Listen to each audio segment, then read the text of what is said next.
estamos desarrollando.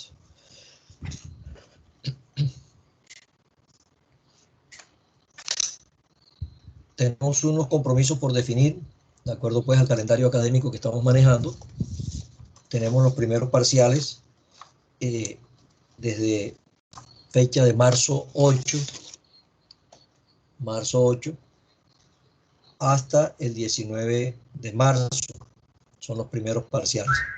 Lo cual quiere decir entonces que ahí tenemos 2 semanas en las cuales el examen de nosotros, el primer parcial de nosotros, el primer corte, sería o el 10 o el 17.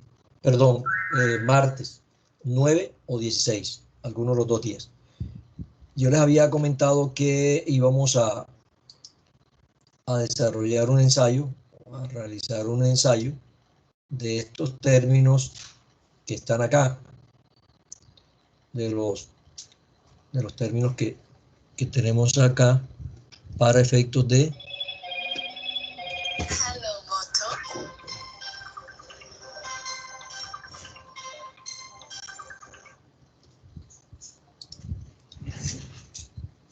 disculpa un momentico. No. Arturito, pendiente ahí, hombre. Sí.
Bueno, ¿están viendo la proyección?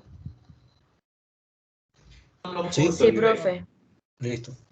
Bueno, les decía que la vez pasada quedamos en un compromiso de elaborar grupos o de conformar grupos de 6 integrantes cada uno. Son hasta el momento matriculados, o perdón, matriculados no, en lista, porque no todos están matriculados. En lista aparece un total de 46 estudiantes. No sé si ha modificado o no. Ahora cuando llamemos por lista, podemos determinar qué modificación tenemos en ese sentido. 46, lo cual indica que iban a haber, o sea, deben estar 7 grupos de 6 que son 42 estudiantes y un solo grupo de 4 estudiantes. Les dije que para el día de hoy necesitaba que ustedes tuvieran ya conformado ese grupo, me lo pasaran al WhatsApp, así como también al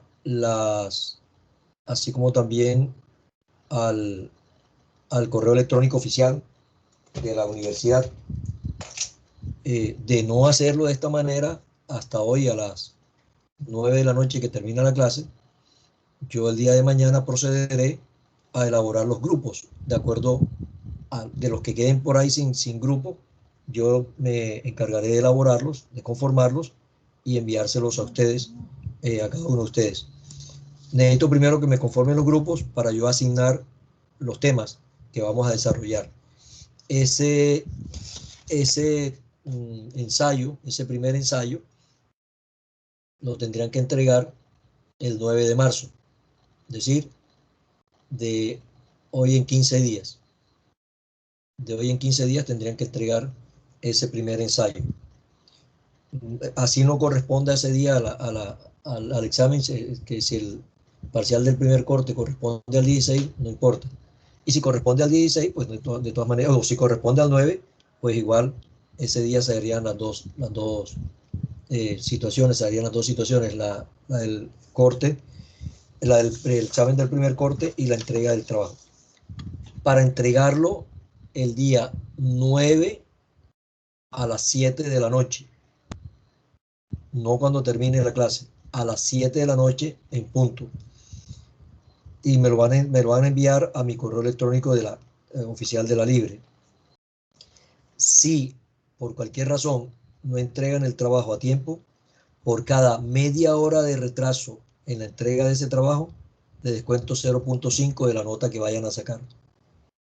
Esto pues es más o menos una aplicación similar a lo que le sucede a los contribuyentes responsables, los agentes retenedores, cuando en el cumplimiento de su obligación de presentar declaración tributaria, incumplen el plazo máximo que les da la norma para presentar las mismas, teniendo que afrontar una sanción de extemporaneidad en la presentación de la declaración, equivalente al 5% por cada mes o fracción de mes calendario de retraso. Aquí sería 0.5 menos de la nota que saquen por cada media hora de retraso que generen desde las 7 de la noche, fecha y hora en la cual tienen que entregarlos del día 9 de marzo, de ahí en adelante. Entonces, para que ya estén atentos ahí a esa situación y sepan entonces que el compromiso es entregar el ensayo o el trabajo que se va a determinar, y que yo se los asignaré tan pronto me entreguen los grupos conformados, y aquellos que no me los hayan conformado, yo los elaboraré, los conformaré con base en la lista que tengo de matriculados o de pertenecientes al grupo. ¿Alguna pregunta respecto a esto? Profe, disculpe. Dígame. Usted dijo que eran todos los grupos de 6 y un grupo de 4. Sí, claro. Ok, en el WhatsApp que usted mandó a armar del grupo, ya nosotros quedamos con el grupo de 4. Ya Listo, hice perfecto. la anotación de quiénes eran los integrantes. Sí, ya habíamos dicho la vez pasada que había un primer grupo conformado de 4, que ya no había opción de que... No, profe, están todos conformados de 5 en el chat. No hay ninguno de 4. Lo que pasa es que la indicación de la clase pasada fue esa. Eran 8 grupos de 5 y un grupo de 6. De 6, y esta vez cambiaron a Perdón, todos. ustedes cambiaron. Miren, sí. Entonces, miremos, yo pensé que estaba... ¿Qué dijimos la vez pasada en los grupos, la conformación de los grupos? Son 46 eran todos que de están 5 y matriculados. uno de 6, y ahora dijo que eran todos de 6 No, y listo. uno de 4. Entonces cambiamos dijimos que eran de 5, ¿eran cuántos? 8 grupos de 5. 8 sí, y uno solo de 6. Perfecto, entonces lo dejamos de esa manera.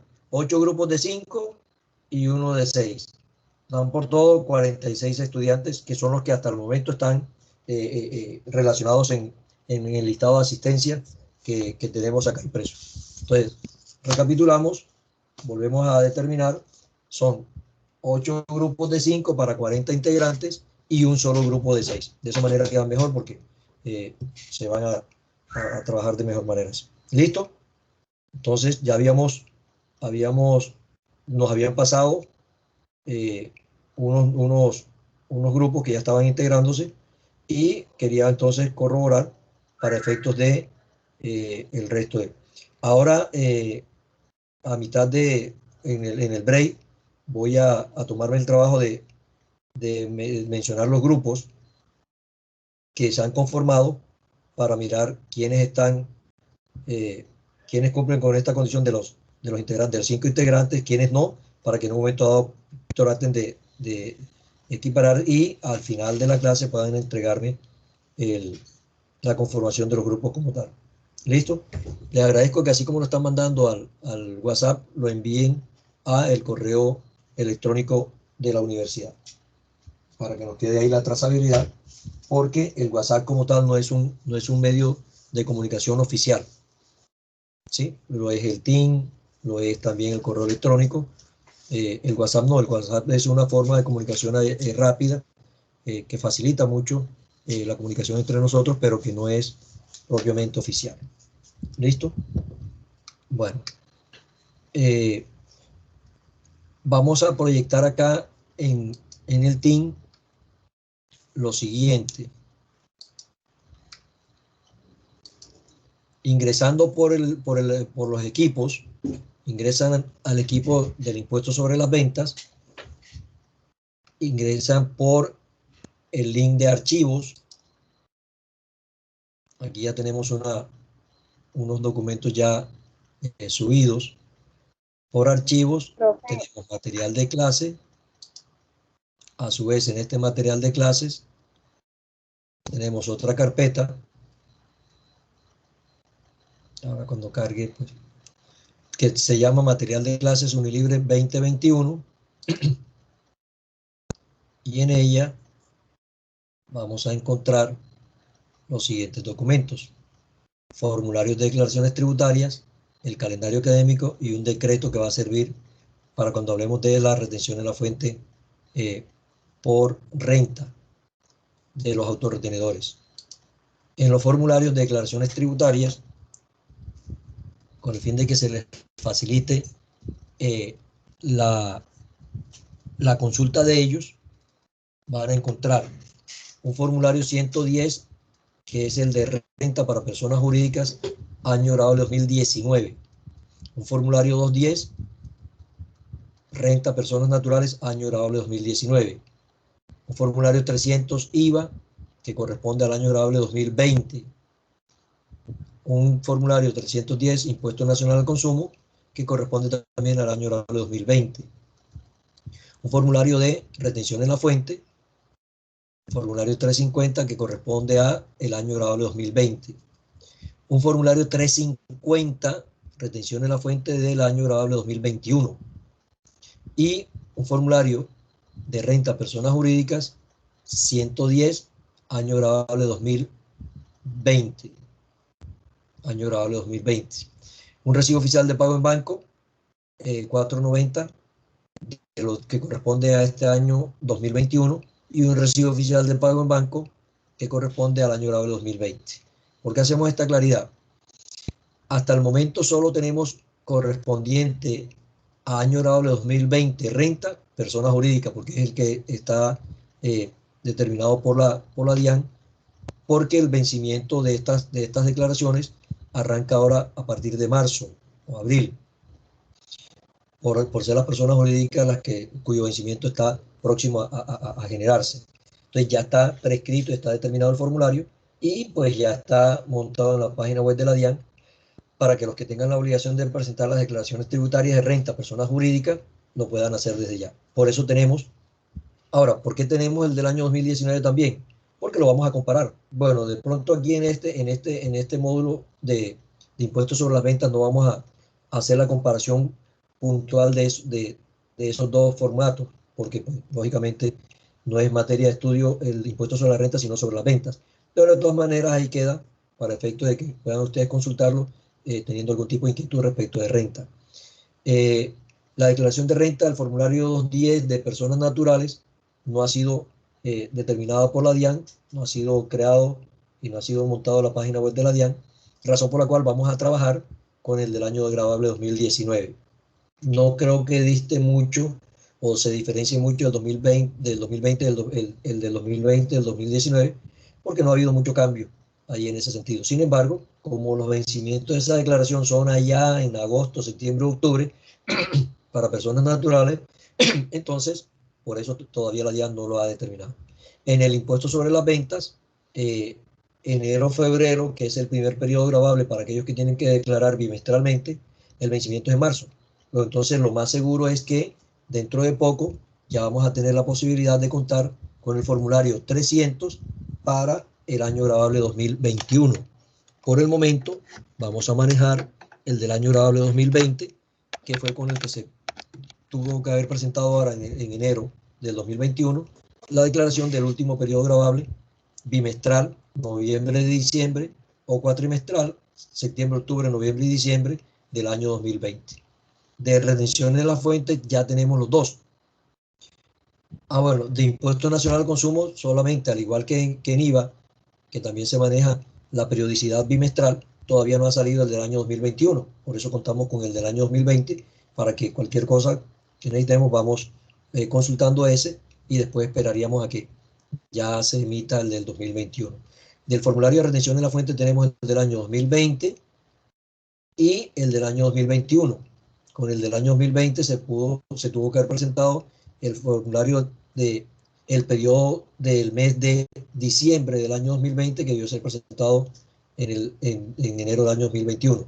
Y con el del año 2021 se presentó el del primer mes de enero del año 2021, que debió ser presentado en febrero, razón por la cual la DIAN, para que se pudiera cumplir con esa obligación a tiempo, prescribió el formulario y ya lo tiene a disposición de los agentes retenedores para que lo consulten. En ese orden de ideas, con este de 350, sí vamos a manejar este formato nuevo. El 490, pues, a pesar de que no tiene mucha diferencia, no hay diferencia entre 2020 y 2021, también vamos a manejar los dos, ahí para efectos de determinar. Ya saben, ingresan por el equipo, va por archivos, en archivos está material de clases, otra subcarpeta de material de clases 2021, una subcarpeta de formularios y por el momento tenemos otros dos datos allí, que es el calendario académico para que estén atentos de las notas, de las fechas como tal, de la realización de los parciales y demás, y de la realización de las clases hasta la fecha límite que tenemos, que como todos sabemos, y se los informé el primer día, llegamos en un cierre o finalización de clases académicamente mayo 21 del año 2021 y que se inician los últimos parciales, los últimos exámenes finales, el último corte del 24 de mayo hasta el 4 de junio, ya para el cierre académico de las actividades como tal. Listo, quería comentarles de esto para efectos de organizarnos en torno a la parte. Aquí, en este mismo material o en este mismo link, para el fin de semana, lo más seguro es que ya les haya montado, digamos, las diapositivas que vamos a manejar, ya con algunas limitaciones que yo les voy a explicar y les voy a dar la razón por la cual no voy a colocar seguramente no van a aparecer las diapositivas tal cual como lo estamos dando en clase por el momento, al inicio del semestre, mientras damos la clase, pero sí me comprometo a que al finalizar el periodo gravable, el periodo académico, van a contar con el material tal cual como se desarrolló durante todo el semestre, con los ejemplos y demás. Después les voy a explicar exactamente por qué siempre adopto esa forma de subir el material. De todas maneras, el material, repito, ya para la próxima semana ya van a poder irlo consultando también a medida que se va a ir desarrollando la clase. ¿Alguna pregunta al respecto? ¿Alguna pregunta? ¿No? Bueno, si no hay preguntas, Continuamos entonces. ¿Ya están viendo la diapositiva?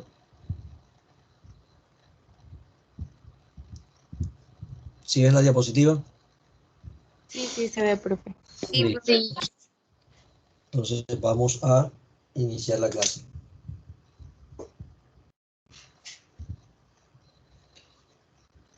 Vamos a recapitular ya de esto.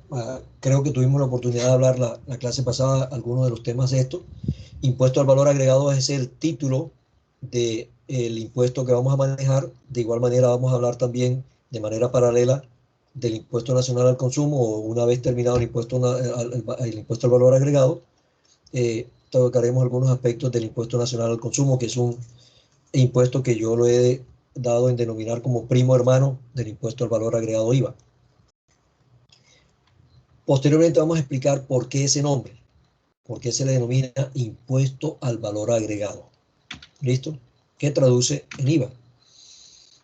El marco legal de nuestro derecho tributario está consagrado en la... De esto hablamos la vez pasada. ¿Hasta dónde llegamos la vez pasada? Si me recuerdan, por favor. Mencionamos estos artículos de la Constitución Política Nacional. Sí, profe. Quedó como hasta un ejemplo de extemporaneidad. Ah, listo, perfecto. Entonces, dijimos, ya para darle una recapitulación general, dijimos que el marco legal del derecho procesal tributario está consagrado del derecho tributario, en primera instancia por la Constitución Política Nacional. Mencionamos los artículos, algunos de los tantos artículos que tiene la Constitución Política Nacional referida al tema de los impuestos. También vimos cómo está conformado la legislación específica tributaria que corresponde al decreto 624 del 89, el Estatuto Tributario Nacional, donde está conformado en libros y donde es bien importante específicamente determinado el libro tercero, el impuesto sobre las ventas y la retención de la fuente por IVA, así como también el tratamiento de los elementos generales del impuesto nacional al consumo. Están en los artículos estos, para que más o menos estén ubicados, el impuesto sobre las ventas, los artículos 420 al 512, y luego salta al 513, y el impuesto nacional al consumo del 512-1 al 512-21. También dijimos que en esa conformación del estatuto tributario es bien importante tener en cuenta el libro quinto, que habla del procedimiento tributario y de las sanciones. Son los dos libros que estaremos mencionando o tocando en el desarrollo del noveno semestre, el impuesto sobre las ventas, y el libro quinto que habla del procedimiento tributario.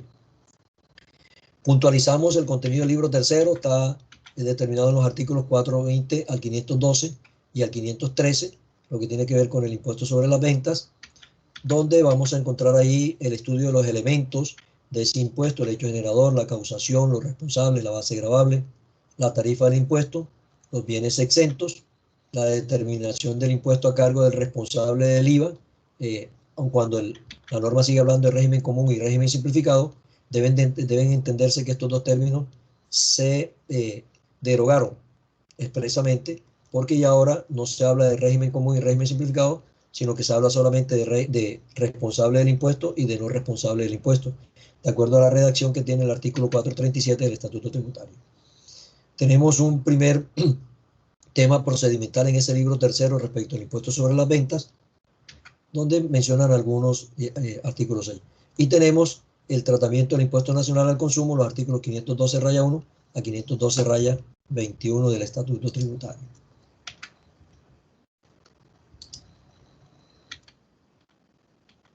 El libro quinto, que trata el tema del procedimiento tributario, arrancamos con los deberes y obligaciones formales de todos los contribuyentes responsables de entretenedores. El capítulo segundo del contenido de las declaraciones tributarias, donde a partir del artículo 600 al 603 hablamos de las declaraciones de IVA, todo lo que tiene que ver con el contenido de la declaración de IVA, periodo gravable y demás, y donde tenemos otros deberes para los responsables del IVA, consagrados en los artículos 613 al 616-2 del Estatuto Tributario. Y respecto al impuesto nacional al consumo, encontramos en el artículo 512-6 el contenido de la declaración de este impuesto nacional al consumo.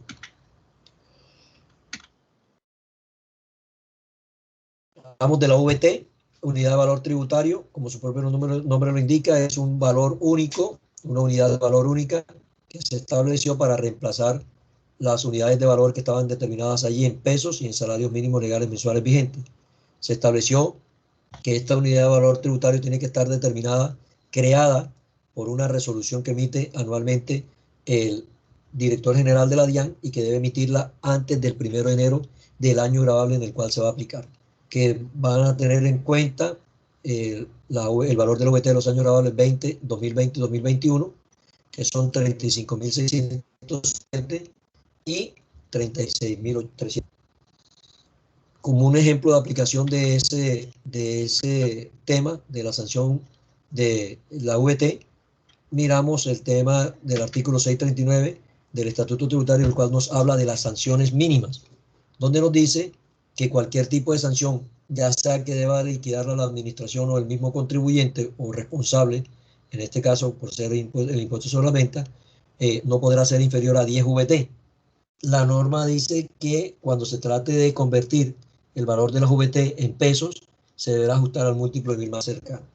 De acuerdo con eso, dijimos que el valor de la VT del año gravable 2021 equivale a 36.308, que al multiplicarlo por 10, que es el número de sanción, que es el número de VT de la sanción mínima, nos daría 363.080 pesos, que al ajustarse al múltiplo de 1000 más cercano, estaría dándonos como resultado un número cerrado entero de una sanción mínima de 363.000 pesos para el año gravable 2021.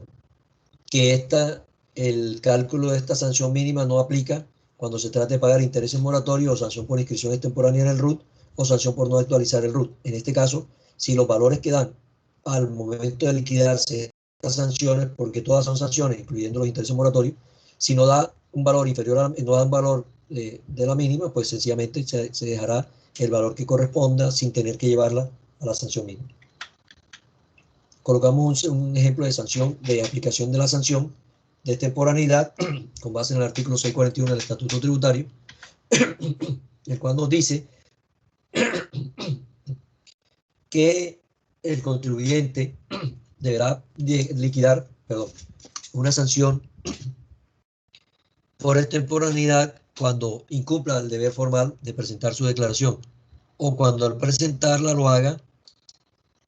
Disculpe un momentico.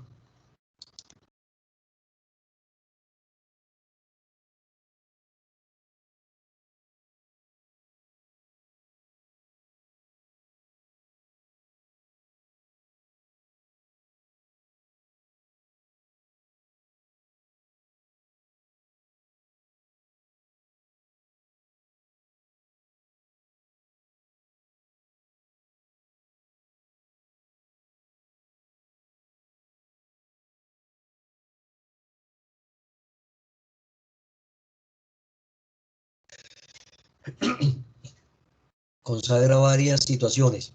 Una de ellas es cuando la sanción debe liquidarse antes de que la DIAN haya actuado enviando un emplazamiento para declarar o una autoinspección tributaria.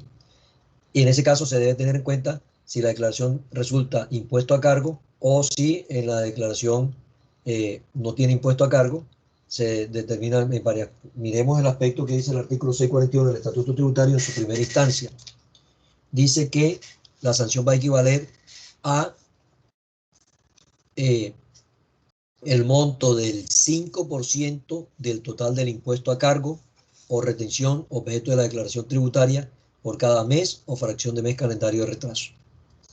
Con un límite, podrá tener todo el tiempo de extemporaneidad del mundo y la sanción que se va a liquidar no puede ser superior al 100% del valor del impuesto a cargo que se haya generado en la declaración. Ojo lo que dice, 5% por cada mes o fracción de mes calendario del impuesto a cargo, del total del impuesto a cargo o retención, objeto de la declaración tributaria. Esto es cuando se trate de impuesto de renta o de IVA, va a ser sobre el total del impuesto a cargo. Cuando se trate de la retención en la fuente, va a ser sobre el valor total de la retención consignada en el contenido de la declaración. Con una limitante, repito, máxima, que no puede ser superior al 100% del impuesto a cargo cuando haya sido determinado antes del emplazamiento para declarar, y que tampoco puede ser inferior a la sanción mínima del año gravable de que se trate. la norma dice impuesto a cargo. Si nosotros revisamos el contenido de la declaración de renta, vamos a encontrar en los formularios 110 y 210 un renglón que dice taxativamente así, dice impuesto a cargo, total impuesto a cargo. Para el caso del formulario 110, corresponde para el año laboral 2019, corresponde al renglón 88, total impuesto a cargo. ¿De dónde se obtiene este resultado del impuesto a cargo? Se obtiene al impuesto de la sumatoria del impuesto neto de renta con el impuesto de ganancias ocasionales. Renglones 85 y 86, menos los descuentos tributarios que se hubieran podido declarar o consignar en esa declaración. Eso nos da el total del impuesto a cargo, renglón 88. Si se tratara de una declaración de renta en la que se hubiera presentado de manera extemporánea, ese sería el renglón que deberíamos tener en cuenta para poder determinar el valor de la sanción. Para la próxima clase, ya ustedes tienen allí en TIN, en la parte de formularios de archivo, los formularios de declaraciones tributarias. Necesito que los tengan impresos, o no sé, de la manera como ustedes quieran trabajar, pero que si yo la próxima semana llamo a algún estudiante para que esto que estoy haciendo ahora lo hagamos conjunto con todos los estudiantes al tiempo, y llamo a alguno para que me determinen los renglones y me analicen el contenido de las declaraciones tributarias, ustedes tengan la posibilidad de tenerlo en la mano, de manosearlo, de conocerlo y de poder determinar si lo que yo les estoy diciendo es cierto o no. Además, para que no estén ahí mirando lejos y se vayan a perder, digamos, de lo que tiene que ver con ¿Dónde estaban los formularios? ¿Perdón? ¿Dónde dijo usted que estaban los formularios? ¿Dónde los podemos descargar? Yo les expliqué ahorita que por el mismo team, en el equipo que estamos mirando, el equipo que conformamos en team, ingresan por el equipo, van a el tema todavía no te habías conectado cuando yo expliqué esto. No había ingresado aún cuando vi esa Bien, información. entonces, por team, vas a archivos, vas al equipo como tal de impuestos sobre las ventas, vas a archivo, en archivo, ahí vas a encontrar material de clases, una carpeta, al interior de esa carpeta, una subcarpeta que es material de clases 2021, y al interior de esa carpeta 2021 vas a encontrar otra carpeta que habla de los formularios de declaraciones tributarias, y ahí están todos los formularios, ¿sí? Y ahí mismo vamos a encontrar, cuando ya a partir del el domingo a más tardar, voy a subir este material que estoy proyectando acá, lo voy a subir también ya completo, lo que se va a desarrollar durante todo el semestre, para que ustedes tengan la posibilidad de allí de estar consultando los temas que ya se trataron con los temas que ya se van a tratar, e igual con la grabación como tal. Tengan ahí esa posibilidad de tener esa. Listo, entonces. Les decía que si se tratara de declaraciones de renta, en el formulario 110 sería el renglón que deberíamos tener en cuenta, el 88. Si se tratara del formulario 210, el renglón que debemos tener en cuenta para calcular la sanción, que dice la norma que es el total impuesto a cargo, sería el 98. En los formularios como tal van a haber algunos renglones que se pueden confundir. Se habla de saldo a pagar, se habla de saldo a favor, se habla de impuesto a cargo, se habla del impuesto neto, etcétera, etcétera. Cada norma en alguna ocasión hace alusión a un renglón específico. En este caso, el artículo 641 del Estatuto Tributario nos está diciendo que el valor de la sanción se debe liquidar, el valor de la sanción de extemporaneidad se debe liquidar teniendo en cuenta el valor del impuesto a cargo, el total del valor del impuesto a cargo.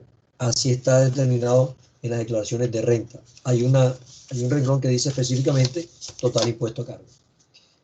Si miramos el formulario de declaración de IVA, que es el formulario 300, no vamos a encontrar un renglón que diga total impuesto a cargo, pero sí vamos a encontrar un renglón que viene siendo de la misma naturaleza del renglón de impuesto a cargo en el impuesto sobre la renta. El renglón que vamos a tener en cuenta para determinar o calcular el valor de la sanción de extemporaneidad en el impuesto sobre las ventas va a corresponder a el renglón que dice saldo a pagar por el periodo fiscal, que viene siendo el renglón 82 del formulario 300 del año 2020, del año grabable 2020. Repito, el renglón 82. Qué pena que te interrumpa, es que Ani me está comentando que tiene problemas con la conexión. ¿Cómo? Qué pena que lo interrumpa, solo que Ani me está comentando que tiene problemas con la conexión y no se podía conectar. ¿Pero quién es? Ani Peña. Ani Peña. Pero ella ya se ha podido conectar en otra ocasión, ¿no? Sí, solo que el internet está pesado. Es más, yo también me iba a cansar y está full Listo, pesado. que intente por el calendario. Que no lo haga por el equipo, sino por el calendario. Por el calendario. Ah, ok, ya le digo. Por el calendario va a la fecha de hoy y ahí se une. A ver, para ver si de esa manera le queda mejor. Profe, buenas noches. No sé si ya pues llamó a lista, pero me acabo de conectar hace unos minutos. ¿Tu nombre es? Sila Samper. Cira, no, Cira, todavía no he llamado a lista. Ok. Listo. Bueno. Entonces les decía, en el formulario de IVA, en el formulario 300, no hay un renglón que diga total impuesto a cargo, como si lo hay en el de renta. Si estuviéramos hablando de una declaración de retención en la fuente, allí tendríamos que tomar el total de retención en la fuente. Estamos hablando de entonces un ejemplo del formulario de IVA. En el formulario de IVA vamos a encontrar un renglón que, si bien es cierto, no está determinado textualmente como impuesto a cargo, sí cumple la misma función o la misma naturaleza jurídica del total del impuesto a cargo en renta. Ese renglón es el renglón 82, que se denomina saldo a pagar por el periodo fiscal. ¿Cómo obtenemos este renglón? Este renglón 82, el resultado del renglón 82 lo obtenemos de la operación matemática de restarle al total del impuesto generado, que es el renglón 67, el total del impuesto descontable, que es el renglón 81. Repito eso. Este renglón 82 es producto de la operación matemática de restarle al total del impuesto generado, renglón 87, restarle el total del impuesto, perdón, renglón 67, total del impuesto generado, renglón 67, restarle el resultado, el valor del renglón 81, que dice total impuestos descontables.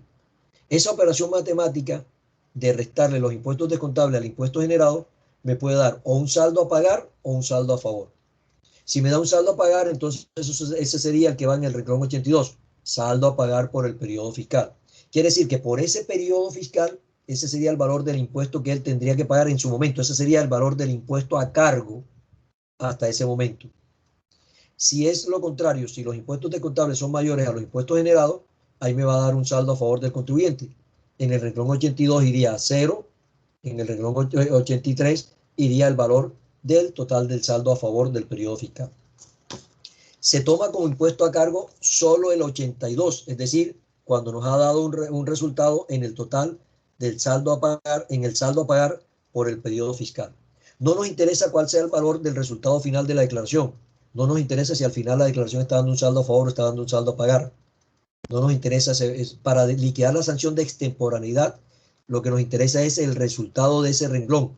En este caso, debe haber un valor en el renglón 82, que sería la base para aplicar el porcentaje de retención, el porcentaje de sanción que nos está diciendo la norma.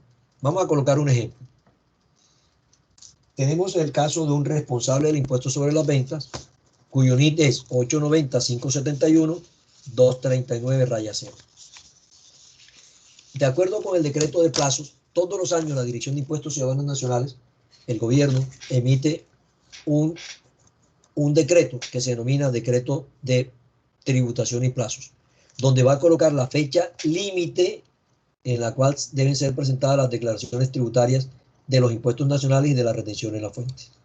¿Qué quiere decir con fecha límite? Que será hasta ese día, hasta esa fecha, el momento en el cual él deberá presentar su declaración. Si la presenta después de ese momento, es extemporánea y deberá liquidar una sanción de extemporaneidad o una liquidación de una sanción por la presentación extemporánea de la declaración. Algo similar a lo que yo les planteé con respecto a la entrega del trabajo. Si el trabajo me lo entregan, el plazo máximo para entregarlo va a ser el 9 de febrero, perdón, el 9 de marzo. 9 de marzo, habíamos quedado en eso, ¿no? 9 de marzo a las 7 de la noche. Si por alguna razón no me lo entregan el 9 de marzo a las 7 de la noche, a partir de esa hora, de las 7 de la noche del 9 de marzo, cada media hora de retraso en la entrega será menos 0.5 de la nota final que saquen en ese trabajo. Lo cual quiere decir que si dejan pasar más de un determinado tiempo, ya por mucho que saquen 5, ya no van a poder tener el 5 porque pues sencillamente lo habrán perdido por el hecho de no presentar el trabajo en la hora determinada, que es la que estamos estableciendo, que es la que yo establecí. No estamos porque no fue de común acuerdo, sino que estoy haciendo aquí como lo hace el Estado con respecto a la presentación de las declaraciones tributarias. Un poco poniéndoles en práctica vivencial o experimentando con su propia vivencia la aplicación de este tipo de situaciones o circunstancias, como lo es la liquidación de la sanción de extemporaneidad. Aquí entonces, de acuerdo con esto, estamos hablando de la declaración del segundo bimestre del año 2020. Vamos a ir adelantándole algunos conceptos para que ustedes vayan entendiendo muchas cosas. Cuando la declaración es bimestral, se debe presentar teniendo en cuenta lo que le haya ocurrido durante el correspondiente bimestre. Los bimestres no son al arbitrio de los declarantes. Los bimestres están taxativamente señalados en la norma. Y se dice que los bimestres son 6 en el año. El primer bimestre es enero, febrero y se declara en marzo. El segundo bimestre es marzo, abril y se declara en mayo. El tercer bimestre, mayo, junio y se declara en julio. El cuarto bimestre, julio, agosto y se declara en septiembre. El quinto bimestre, septiembre y octubre, se declara en noviembre. Y el sexto y último bimestre es noviembre y diciembre y se declara en enero del año siguiente. Aquí, como estamos hablando de la declaración del segundo bimestre del año 2020, el responsable del impuesto sobre las ventas, cuyo NIP es 571 de raya 0, teniendo en cuenta el último dígito del NIP. Cuando se está determinando plazos, no se tiene en cuenta el dígito de verificación. Este número que está aquí corresponde al dígito de verificación. El 0 corresponde al dígito de verificación. Para efectos de determinar el plazo, este número no se tiene en cuenta. El último dígito del NIT es el 9. Si la norma dijera los dos últimos dígitos del NIT serían el 39. Nunca vamos a tener en cuenta el 0. Pero como para la declaración de IVA se presenta de acuerdo con el último dígito del NIT, entonces para el 9, los terminados en 9, la fecha del vencimiento máximo que tenía para presentar la declaración era el mayo 13 del año 2020.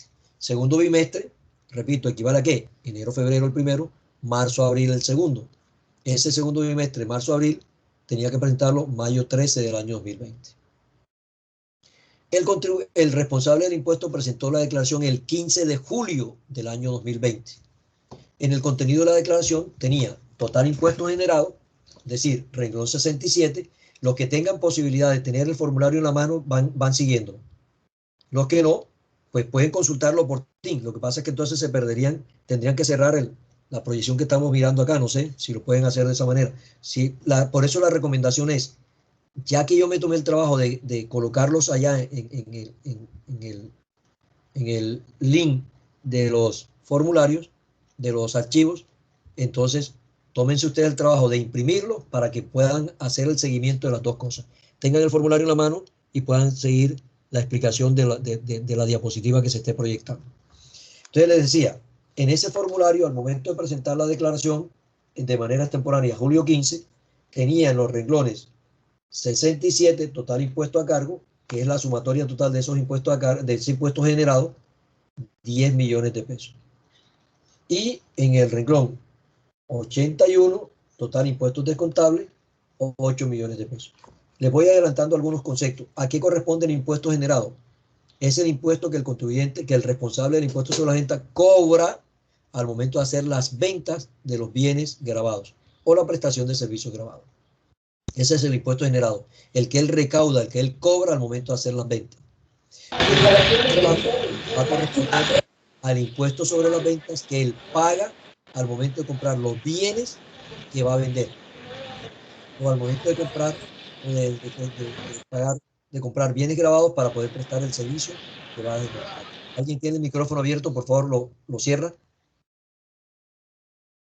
Listo. En la operación matemática de restarle los impuestos descontables al impuesto generado, es decir, de 10 millones de pesos de impuesto generado, restarle el impuesto, como su propio nombre lo indica, descontar del impuesto generado los 8 millones de pesos que pagó al momento de hacer la compra de esos bienes para poder venderlos, le da un resultado final en el renglón 82 de saldo. Aquí hay un error. No es saldo a favor, es saldo a pagar por el periodo fiscal. Perdón. No hay error. No hay error. Ahora, aquí sería la operación matemática de el impuesto generado menos impuesto descontable daría 2 millones de pesos. ¿Tiene otros datos esa declaración? Tiene un valor de un saldo a favor del periodo fiscal anterior de 800.000 pesos y tiene unas retenciones por IVA que le practicaron de 700.000 pesos. Esos datos no nos interesan. Nos interesa el resultado de este renglón de el impuesto generado menos el impuesto descontable, que va a ser el producto en el renglón 82. ¿Cuánto nos da esta operación matemática de 10 millones de pesos menos 8? 2 millones de pesos. Quiere decir lo anterior, que en esta declaración, a pesar de que tiene otros datos de saldo a favor del periodo fiscal anterior, de retención en la fuente que le practicaron, que van a afectar ese resultado allí, no nos interesa. 2 millones de pesos sería el impuesto a cargo, sería el saldo a pagar por el periodo fiscal correspondiente. ¿Qué es lo que nos da como resultado aquí? Saldo, impuesto a cargo, en la declaración de renta se llama impuesto a cargo, en la declaración de IVA, saldo a pagar por el periodo fiscal, 2 millones de pesos. La norma nos dice que debemos determinar el tiempo de extemporaneidad y aplicar el 5% por cada mes o fracción de mes calendario de retraso. Mes o fracción de mes calendario de retraso. ¿Qué significa esto? Que entonces vamos a determinar primero, tenemos que determinar primero cuánto es ese periodo, ese tiempo de extemporaneidad, ¿sí? Y decimos lo siguiente. Extemporaneidad. Vencimiento del término para declarar, mayo 13. Mayo 13 del año 2020. Presentación de la declaración, junio 15 del año 2020. ¿Cuánto tiempo de extemporaneidad tendría? Mayo 13 a junio 13 sería un mes.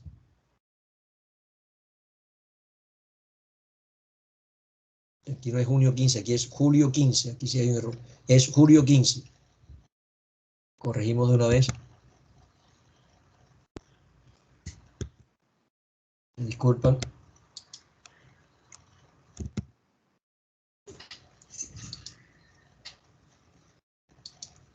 Aquí, error de dedo, no es junio, sino julio.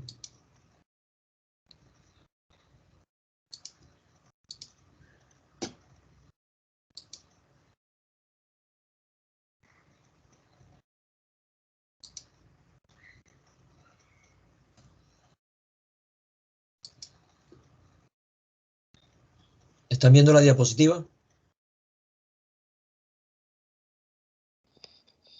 ¿Sí? Sí, profe. Sí, profe. Bueno. Entonces recapitulamos en la explicación. Estábamos por acá, dijimos que la operación matemática del impuesto descontable restado del impuesto generado nos daba 2 millones de pesos, que es el saldo a pagar por el periodo fiscal, que es el que corresponde a lo que la norma llama total impuesto a cargo. Mayo 13 a julio 15, entonces decía, de mayo 13 a junio 13, un mes.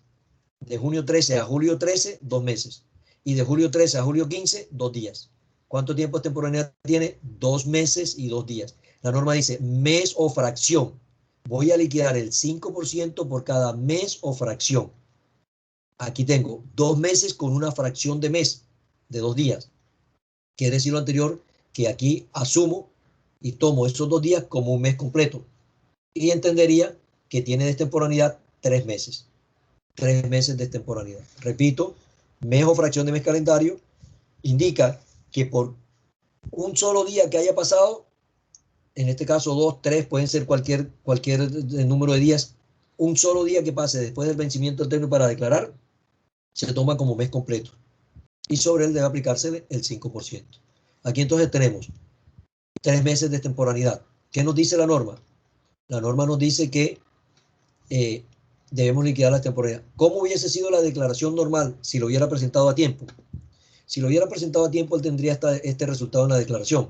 Tendría impuesto generado 10 millones de pesos, impuestos descontables 8 millones de pesos, saldo a pagar por el periodo fiscal 2 millones de pesos, saldo a favor del periodo fiscal. Aquí tiene que dar uno de los dos, no puede dar los dos. O le da en el renglón 82 o le da resultado en el renglón 83. O es saldo a pagar por el periodo fiscal o es saldo a favor por el periodo fiscal. Aquí en este caso le dio saldo a favor por el periodo fiscal. Tenía que pagar 2 millones de pesos hasta ese momento. Resulta que este renglón es afectado por los renglones siguientes. Entre ellos está un saldo a favor del periodo fiscal anterior de 800.000 pesos. Una retención en la fuente por IVA que le practicaron de 700.000 pesos. Estos renglones que están aquí, el saldo a favor del periodo anterior y la retención en la fuente que le practicaron, deben ser descontados del total del periodo, del saldo a pagar por el periodo fiscal. Entonces, de los 2 millones de pesos, descuento 800 y descuento 700, es decir, descuento 1.500.000. Me da saldo a pagar por impuesto 500.000 pesos. Si él hubiera presentado su declaración a tiempo, este hubiese sido su declaración, el resultado final de su declaración. 500.000 pesos de saldo a pagar, sanción 0, 500.000 pesos de saldo a pagar por este periodo, un saldo a favor de 0. Total saldo a pagar, 500.000 pesos. Y hubiese pagado 500.000 pesos. Resulta que como la está presentando de manera temporal, dígame. Adriana Guerrero me está escribiendo que tiene inconvenientes con su internet y no le está escuchando absolutamente nada, para que sepa. Listo, perfecto. Dígale que si los demás están escuchando, que entonces trate de solucionar. Que se salga nuevamente, que se salga y vuelva a entrar nuevamente por el lado de, a ver si de pronto también es eso, por el lado del calendario. Listo, profe. Listo. Dígale también de todas maneras que va a poder consultar porque está grabándose la clase. Listo. Entonces les decía, si hubiese presentado la declaración a tiempo, esta sería su resultado final, ¿sí? Pero como la presentó de manera extemporánea, antes de presentar esa declaración tiene necesariamente que liquidar en el contenido de la declaración el monto de la sanción. La norma nos dice, total impuesto a cargo por el 5% por el número de meses de retraso o de retardo. En este caso tenemos impuesto a cargo 2 millones de pesos, reemplazando la fórmula, 2 millones de pesos por el 5% por 3 meses de temporalidad. 2 meses, 2 días, lo cerramos en 3 meses. 2 meses, 1 día, 2 meses, 2 días, 2 meses, 15 días, 2 meses, 20 días, 2 meses, 28 días, 28, 1, 5, 10, 15, 20, 28, son un mes completo. Entonces tendríamos que, esto nos da un total de 300.000 pesos. Quiere decir lo anterior que el valor de la sanción liquidada de esta manera debería ser 300.000 pesos. Sin embargo, la norma que acabamos de ver nos dice que cualquier valor de la sanción que deba ser liquidado por el contribuyente o por la administración no podrá ser inferior a la sanción mínima del correspondiente momento en el cual se está cumpliendo con la obligación de declarar. Estamos hablando del año laboral 2020 con una limitante, dice la norma, que esta sanción, por mucho tiempo de temporalidad que tenga, no puede ser superior al 100% del impuesto a cargo. Aquí tenemos que el 100% del impuesto a cargo son 2 millones de pesos. Quiere decir que la sanción esta que está resultando aquí no puede ser superior a 2 millones de pesos. Si nos hubiera dado la sanción 2.500.000, teníamos que limitarla a 2 millones. No hubiera dado 2.700.000, 3 millones, 10 millones, la teníamos que limitar a solo 2 millones. ¿Ya? Acá nos está dando menos, pues hasta el momento ese sería el valor de la sanción que él tendría que liquidar y pagar. Sin embargo, la norma nos dice que no puede haber sanción inferior a la mínima. Recordemos, el valor de la OVT del año se trata de una declaración que fue presentada en julio del año 2020. ¿El valor de la OVT cuánto es? De ese año 2020. El valor de la OVT 2020, ahorita lo dijimos, ¿cuánto es? 35.607.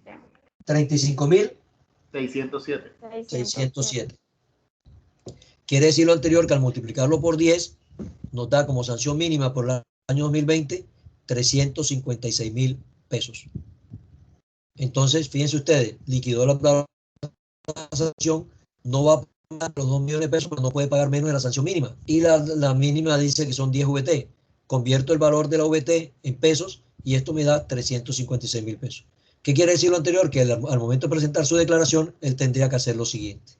Presenta su declaración, 10 millones de pesos de impuesto a cargo, menos 8 millones de impuestos descontables me da 2, menos saldo a favor del periodo fiscal anterior, menos la retención en la fuente que me practicaron, me da un saldo a pagar por impuesto de 500.000 pesos. Debo liquidar y pagar, debo liquidar en el contenido de la declaración al momento de presentarla el valor de la sanción. En este caso la sanción mínima, 356.000 pesos. Nos da un total de saldo a pagar por el periodo de 856.000 pesos. Fíjense ustedes que es diferente el total del saldo a pagar del periodo final con el total del impuesto a cargo o del periodo fiscal que había dado acá arriba. ¿Por qué? Porque es que este resultado que está aquí es momentáneo, es parcial. Va a ser afectado por el resto de renglones que se mencionaron aquí. Un saldo del periodo anterior, una retención de la fuente que le practicaron o una sanción. Estos dos afectan favorablemente al contribuyente, al declarante, el saldo a favor del periodo anterior y el saldo por IVA, la retención de la fuente por IVA que le practicaron, que descuentan del impuesto que debe pagar, porque se supone que ya son impuestos que él pagó anticipadamente, mientras que el valor de la sanción va a aumentar el valor que le corresponde aquí, porque este sí es a favor del Estado. Aquí le dio 500.000 pesos de saldo a pagar, pero como tiene que liquidar la sanción, entonces debe liquidar en el contenido de la declaración 356.000 pesos de sanción. Nos da un total de saldo a pagar por el periodo de 856.000 pesos. Al momento de diligenciar la declaración, en el renglón final, 980, dice total, pago total, va a colocar 0. ¿Por qué va a colocar 0? Porque este valor que está aquí no lo puede pagar con esta declaración. Tiene que diligenciar un recibo oficial de pago en banco, donde ya tenga que liquidar, pagar el valor por impuesto, que son 500.000 pesos, el valor de la sanción, que son 356.000 pesos, pero adicionalmente a eso tiene que liquidar los intereses de mora desde la fecha del vencimiento del término para declarar hasta cuando hizo la presentación extemporánea y realizó el pago. Por tal motivo, esta declaración la presenta por un lado, presenta la declaración por un lado, diciendo que tiene que pagar 856.000 pesos, pero que está haciendo un pago total de 0, y diligencia también el recibo oficial de pago en banco de manera conjunta con la declaración, y allá en él sí paga el valor del impuesto, el valor de la sanción, más los intereses de mora que hubiera tenido que liquidar. Esto.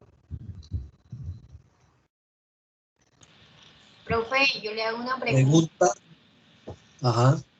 Profesor, digamos, la declaración se vence hoy, pero yo tengo que pagar, digamos, 1 millón de pesos. Ajá. Y no los tengo. Entonces, yo puedo presentar esa declaración y después pagarla, y aún así tengo que liquidar esa sanción por extemporaneidad. No, ojo, eso lo puedes hacer con todas las declaraciones menos con retención en la fuente. Con las demás declaraciones menos con retención en la fuente puedes presentarla hoy sin pago. ¿Qué te evita eso? El valor de la sanción de extemporaneidad. La presentaste a tiempo, entonces ¿qué haces? Es como si diligenciaras esta declaración así. La presentaste a tiempo, presenta esta declaración, ¿sí? Donde en teoría vas a pagar 500.000 pesos porque no tienes que liquidar sanción de extemporaneidad, y aquí no diligenciaría los 500.000 pesos de pago, aquí también diligenciaría a 0 porque no estás pagando nada. ¿Listo? ¿Qué se te genera a partir de allí? Los intereses. Solamente los intereses de mora por cada día calendario de retraso que dures en pagar, desde el día del vencimiento hasta cuando hagas el pago. Esto lo puedes hacer solo con las declaraciones de IVA, cualquier tipo de declaración, IVA, renta, menos las de retención en la fuente. En retención en la fuente dice la norma que tú tienes que presentar la declaración con pago total, so pena de que se te dé por ineficaz. O podrás presentar tu declaración de retención en la fuente sin pago, pero para ello tendrás que hacerlo. 1. Presentar la declaración antes del vencimiento del término para declarar, por lo menos con un día de antelación máxima, antes del vencimiento del término para declarar. La presentas antes del vencimiento del término para declarar, la presentas sin pago, y el valor que te dé como pago, como saldo a pagar, lo puedes pagar dentro de los dos meses siguientes, liquidando los intereses de mora durante el tiempo que demores para pagarlo. Si dejas pasar esos 2 meses, entonces ahí sí se te torna la declaración ineficaz. Entonces, para poder hacer esto con una declaración de retención en la fuente y presentarla sin pago, repito lo que tienes que hacer. presentar la declaración antes del vencimiento del término para declarar, por lo menos con un día de antelación. Y presentarla sin pago. Y procurar pagar dentro de los 2 meses siguientes al vencimiento del término para declarar el valor que te arrojó completo, incluyéndole los intereses de mora. Te ya lo vas a tener que pagar con un recibo oficial de pago en banco, donde pagas el valor total de las retenciones en la fuente y los intereses de mora. Y ya no pagas sanción de ninguna clase, porque tú presentaste tu declaración a tiempo. Cuando dejas de presentar tu declaración a tiempo, entonces te genera esta situación, que es la que estamos comentando. Tienes que liquidar la sanción de extemporaneidad y además entonces del valor de lo que hubieras tenido que pagar, que son los 500.000 pesos, se te suma el valor de la retención en la fuente, perdón, el valor de los intereses de mora, te da un saldo a pagar por el correspondiente periodo aumentado en el valor de la sanción, y luego con el recibo oficial de pago en banco pagas el valor del impuesto, el valor de la sanción, más los intereses moratorios que se cobran por cada día calendario de retraso. ¿Está claro? Sí, señor. ¿Está claro? ¿Sí? Bueno, ¿puedo continuar? ¿Está claro el tema? Ojo, que después no vayan a salir diciendo, el profesor, es que yo no, cuando usted dio la clase yo no la entendí. Porque ya sería extemporánea ese comentario, ya la sanción que recibe es que ya no van a poder recibir la explicación porque ya pasamos el tema. ¿Listo? Bueno. Otra forma de aplicar los valores del VT. Aquí lo que estamos haciendo es explicar con ejemplos la aplicación del tema de la VT. Aquí tomamos como ejemplo el artículo 437 del Estatuto Tributario en su parágrafo 3. ¿De qué nos habla el artículo 437? El artículo 437, que lo vamos a estudiar detenidamente más adelante, nos dice quiénes son responsables del impuesto sobre las ventas. Y nos dice que deberán inscribirse como tal en el registro único tributario aquellas personas que tengan la condición de responsables del IVA. Cuando yo soy responsable del IVA, me inscribo en el RUT con el código 48. Cuando soy considerado por la norma como no responsable del IVA, cuando cumplo las condiciones que dice la norma para ser considerado como no responsable del IVA, me inscribo con el código 49. ¿Quiénes son responsables del impuesto sobre las ventas? ¿Quiénes deben inscribirse como responsables del impuesto sobre las ventas con el código 48 en el RUT? Todas las personas naturales o jurídicas que realicen actividades gravadas con el IVA, que realicen el hecho generador del IVA. Más adelante también tendremos la oportunidad de saber cuáles son los hechos generadores del IVA, que están consagrados en el artículo 420 del Estatuto Tributario. Entonces, el parágrafo 3 del artículo 437 nos dice que no serán considerados como responsables del impuesto sobre las ventas aquellas personas que aun cuando estén realizando actividades gravadas con el impuesto, cumplan la totalidad de los siguientes requisitos que vamos a mencionar. 1. Ser persona natural. Dice la norma, las personas naturales con calidad de comerciantes y artesanos, minoristas o detallistas, los pequeños agricultores y ganaderos y quienes presten servicios gravados con el impuesto sobre las ventas. Es decir, que realicen cualquiera de estas actividades gravadas con el impuesto sobre las ventas y que además cumplan con estos requisitos, entre ellos, haber obtenido en el año anterior o en el año en curso ingresos brutos provenientes de la actividad inferiores a 3.500 VT. Miren que aquí la norma nos está hablando de VT. Nos está hablando de VT. La norma nos dice que debemos calcular para saber si esa persona puede ser considerada como responsable o no del IVA, a pesar de estar realizando actividades grabadas. Entonces miramos y aplicamos lo que nos dice la norma. En el año anterior o en lo que vaya transcurrido del año. Cuando la norma nos dice que en el año anterior nos obliga a tener en cuenta el valor del OVT del año anterior. Y cuando nos dice en el transcurso del año, cambiamos el valor del OVT para la del año correspondiente. Este del año anterior solamente se tiene en cuenta cuando va a iniciar un nuevo año, para saber si esa persona sigue siendo considerada como responsable o no, o puede seguir siendo considerada como responsable o no del impuesto sobre la venta. Vamos a suponer entonces que una persona natural para el año grabable de 2020, que inició actividades allá en el año 2015, 2019, viene siendo tratada como no responsable del IVA. A pesar de estar realizando actividades grabadas, está cumpliendo con todos los requisitos del artículo 437 del Estatuto Tributario para ser considerado como no responsable del IVA. Yo quiero saber si a 1 de enero de 2021, esa persona que a 31 de diciembre de 2020 era considerado como no responsable del IVA, puede seguir siendo considerado como no responsable del IVA. Entonces, uno de los primeros requisitos es determinar cuál fue el total de los ingresos brutos que él recibió a 31 de diciembre del año anterior. Y como la norma nos está diciendo año anterior, tengo en cuenta el valor de la VT del año anterior, en este caso el año 2020. Multiplico 3.500 VT por el valor de la VT del año 2020 y eso me arrojó un total de 124.624.500. Ya determiné y su ingreso grabado, los ingresos brutos provenientes de actividad grabada en el año 2020 fueron 120 millones de pesos. Entonces cumple con ese requisito. A 1 de enero del año 2021 podrá seguir siendo tratado como no responsable del IVA. Y podrá seguir siendo tratado como no responsable del IVA durante todo ese tiempo, siempre que en lo que vaya transcurrido el año 2021, en ninguna parte del año de 2021 supere el monto de las 3.500 VT por ingresos brutos de actividad grabada. Es decir, que no supere la suma de 127.078.000. Aquí ya tenemos en cuenta el valor de la VT del año 2021. Entonces, a pesar de estar realizando actividad grabada y de estar recibiendo ingresos, si los ingresos que obtuvo en el año anterior o en el año en curso son inferiores a 3.500 VT, está cumpliendo uno de los requisitos para ser tratado como no responsable del impuesto sobre la renta. Otro requisito es este, que no haya celebrado en el año inmediatamente anterior ni en el año en curso contrato de ventas de bienes o de prestación de servicios grabados por valor individual y superior de 3.500 VT, los mismos valores. Año grabado 2020, 124 millones de pesos, 2021, 127 millones de pesos.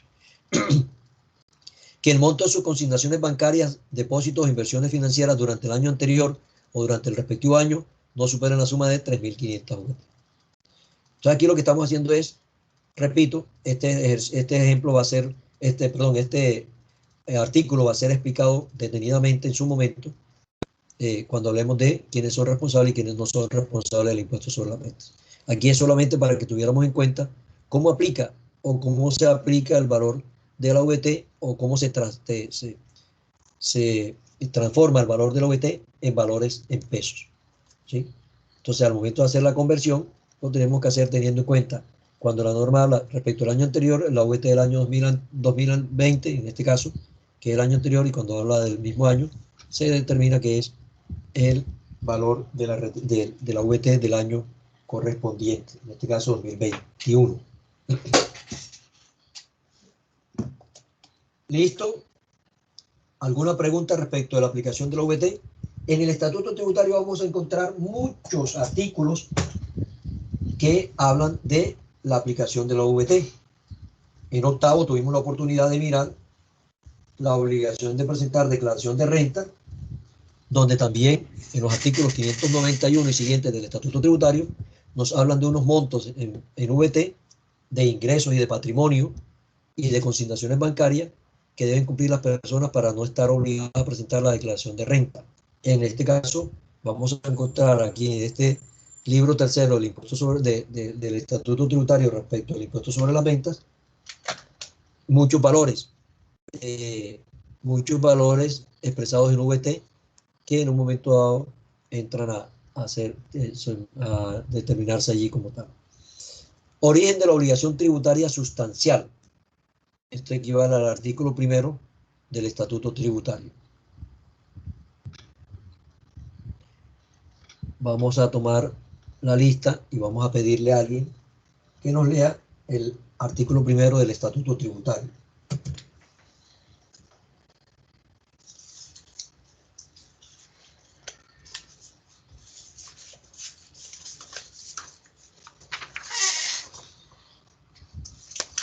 Vamos a pedirle a Angie Marcela Espinosa que me dé un número del 1 al 46. Angie, ¿está en clases? Angie Marcela Espinosa, ¿está en clases? ¿No? No está en clase Angie. Profesor, bueno, creo que no tiene luz. Listo. Vamos a pedirle entonces a Richard Andrés López Caballero que nos dé un número. del 1 al 46. Richard, ¿está en clase? Sí, señor. Richard, por favor, dame un número del 1 al 46. El 32. 32. Debemos ver a quién corresponde. 32 corresponde a Ani Maurén Peña Puello. Ani, ¿estás en Aquí estoy, clase? profesor, aquí estoy. Sí. Me activas la cámara, por favor, y me lees el artículo primero del Estatuto Tributario.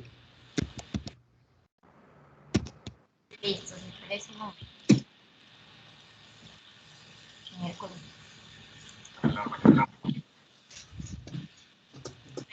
Profesor.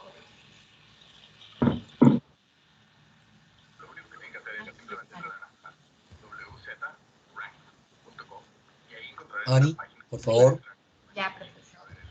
Dice, artículo primero, origen de la obligación sustancial. La obligación tributaria sustancial se origina al realizarse el presupuesto o los presupuestos previstos en la ley como generadores del impuesto y ella tiene por objeto el pago del tributo. De nuevo, con despacio, como dijo el otro. La obligación tributaria sustancial se origina al realizarse el presupuesto o los presupuestos previstos en la ley como generadores del impuesto y ella tiene por objeto el pago del tributo. Listo, Ani. ¿Tuviste clase conmigo en octavo, Ani? Sí, señor. Sí, bueno. Este artículo lo analizamos también en octavo cuando hablamos del impuesto sobre la renta. ¿Qué recuerdas tú de lo que comentamos nosotros respecto de este artículo allá en octavo? ¿Qué entiendes tú por lo que te está diciendo la norma aquí?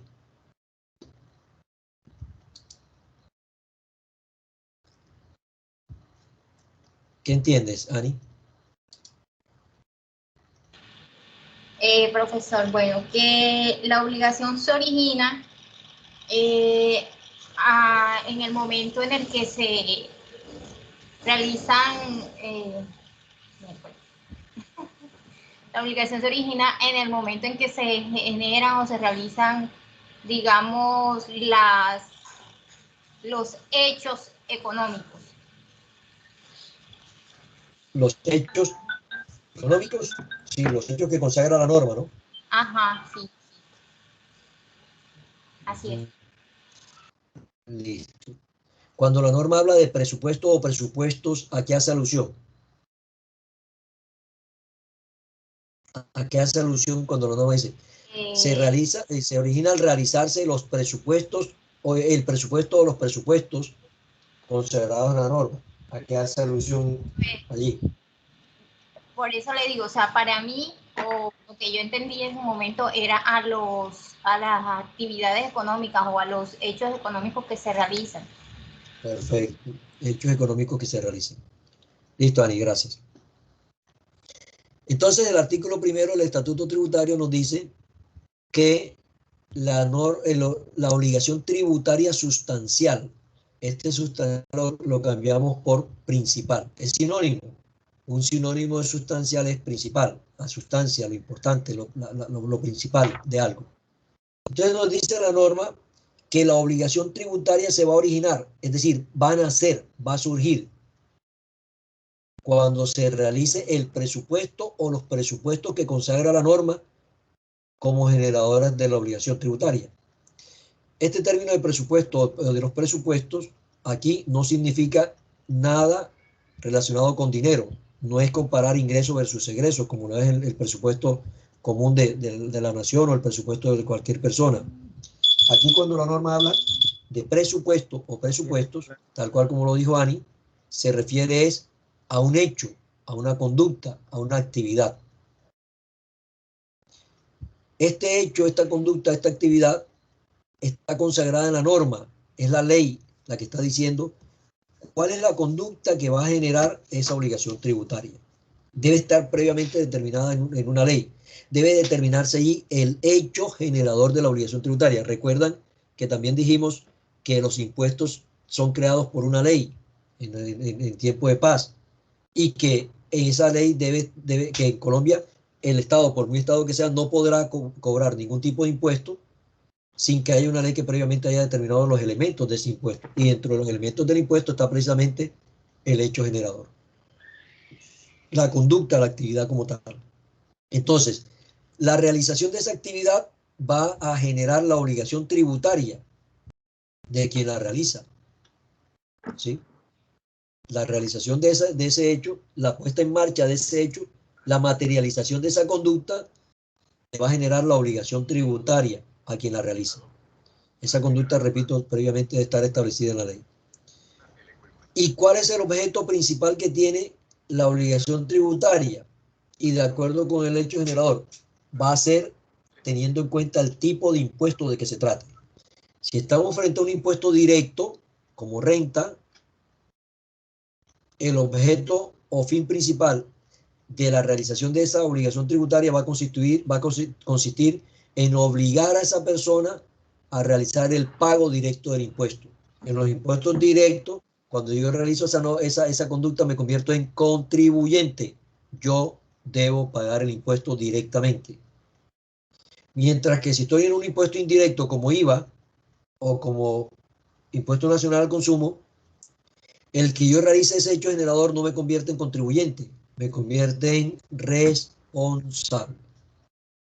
Ahora, cuando regresemos del break, vamos a explicar detenidamente este artículo y cuál es la diferencia entre un contribuyente y un responsable frente a los impuestos directos como tal. ¿Listo? Entonces, nos vamos a break, un descanso de 20 minutos. Regresamos son las 7:30, 7:35. Regresamos entonces a las 7:55, 20 minutos de descanso. ¿Listo? Me recuerdan cuando regresemos para poner a grabar nuevamente.